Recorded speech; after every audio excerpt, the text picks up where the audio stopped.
Welcome back to the deep dive. Today we are getting right into it. Taking a scalpel to one of the, I think, most significant shifts happening right now where traditional finance and crypto meet. We're talking about the huge inflow of institutional money into XRP, all on the back of these new exchange-traded funds, or ETFs. Yeah. And this isn't just, another crypto price bump. For anyone who's been following the space, this feels less like a rally and more like, well, like the end of a long siege. That's a good way to put it. Like a refreshing rain shower after a really long drought. It just signals a massive shift in how serious regulated money is starting to view this asset. And we could see that shift in the numbers immediately. The core data point that got everyone's attention was that market reaction.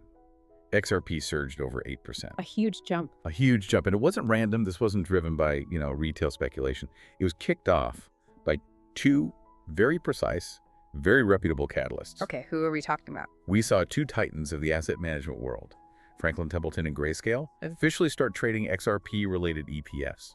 And these are not names that just jump into things lightly. Not at all. They don't touch volatile, unregulated assets. So their involvement is basically a green light. It signals that something fundamental has changed in how XRP is being risk assessed. Okay, let's unpack that. Our mission today is to understand why these moves matter so much and what practical long-term lessons this holds for you, the person who's trying to follow where the smart money is going. Right. So let's start with the basics. The problem these ETFs are actually solving. I always go back to the classic gold analogy for an ETF. It's the perfect one. If you want to invest in gold, you don't really want the hassle of buying physical gold bars, finding a safe, worrying about getting robbed. I mean, it's a custody nightmare. Absolutely. Yeah. An ETF just solves that headache. A trusted company holds the gold, and you just trade a piece of paper, a stock, that represents your share. It's simple. It's regulated. So how does that apply here? Well, just apply that same problem to these massive institutional investors. We're talking pension funds, wealth managers, people controlling trillions of dollars.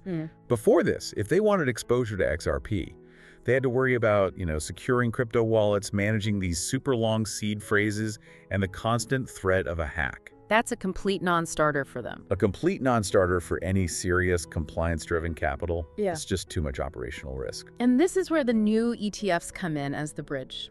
Franklin Templeton's product, for instance, it has the ticker XRPZ, and it trades on the New York Stock Exchange. Which is key. For someone who legally has to manage other people's money safely, that means the investment is suddenly safe, it's legally vetted, and it's incredibly convenient. They don't have to touch a crypto wallet at all. Precisely. And the key word, and David Mann from Franklin Templeton really highlighted this, is that their fund offers a convenient and managed way to get access. Managed, that's the word. That word is everything. For big capital, managed means legal transparency, it means auditing, it means regulatory supervision, it means safety. Now, does Franklin Templeton's involvement, does that carry more weight than Grayscale's? Because Franklin Templeton is known for being, well, incredibly conservative. Oh, absolutely. They manage over $1 trillion in traditional assets. Grayscale is a crypto native, they're a pioneer. But Franklin Templeton has that legacy finance reputation. So when they make a move like this... When they launch an ETF for a digital asset, it's like a global seal of approval. I think of it as putting a Michelin star on an asset. Ah, the Michelin star of finance. I like that. It says to the rest of the institutional world, hey, we've done the due diligence, we've assessed the regulatory risk, and this thing is ready for serious portfolios. That validation is what unlocks the next wave of capital. So this isn't a one-off move, this is a trend.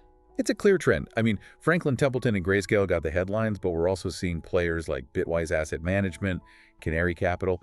They're all moving aggressively into the XRP ETF space. The floodgates are really starting to open. And we have hard numbers to back this up, right? It's not just talk. We have very tangible evidence. The Bitwise CEO, Hunter Horsley, he revealed a really stunning figure. Their XRP ETF pulled in about $118 million in investment capital. In how long? In just 1 week. Wow. $118 million in 7 days. I mean, that's a staggering amount of money to flow into one product so quickly. It speaks volumes. These are not small speculative bets. This is institutional capital making a big move. And even on day one, the NYSE recorded over 768,000 shares of the Franklin Templeton ETF being traded. So these figures are the proof. They're the proof. The demand is real, it's deep, And it's running hot now that those regulatory hurdles are coming down. The so-called smart money is actively moving in. Okay, so if the smart money is moving in now, that forces the question, why wait? Why now? To get the magnitude of that $118 million, we have to look backward. You have to understand the history. And this is where it gets really interesting. To appreciate this green light, we have to talk about the nearly 5-year legal storm that XRP just went through. That storm was the long and frankly brutal legal battle with the U.S. Securities and Exchange Commission, the SEC. Right. For years, XRP was basically frozen. It was kicked off major U.S. exchanges. Institutions wouldn't touch it. The SEC's claim was that Ripple, the company, had conducted an unregistered securities offering when it sold XRP. And let's be super clear here for everyone listening, because this gets confused a lot. The SEC sued the company, Ripple, for their actions. But the big ruling, the one that really matters for these ETFs, was about the legal status of the asset itself, of XRP. Exactly. That distinction is everything. The lawsuit just created this climate of fear. It caused massive price drops, and it completely blocked any conservative firm like Franklin Templeton from even thinking about it. It was untouchable. Completely untouchable because of that legal ambiguity. Okay, so the storm finally breaks. The lawsuit formally closes in August, with Ripple agreeing to a $125 million settlement. Now, that sounds like a penalty. How do these massive firms look at a $125 million fee and see a green light? That is the key strategic insight here. That $125 million, while it's a big number, was the price of buying regulatory certainty. Oh, okay. By closing that lawsuit, the crippling legal risk, the chance that XRP might be deemed a security with all the problems that would create, was taken off the table.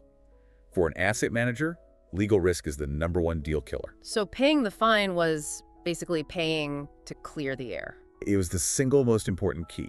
It clarified the status of XRP just enough for these firms who need SEC compliance to finally make their move.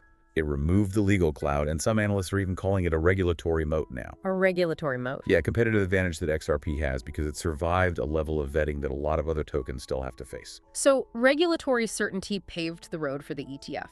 But institutions don't just buy safety, they have to see actual value. So let's shift to the underlying utility of XRP. What does it actually do?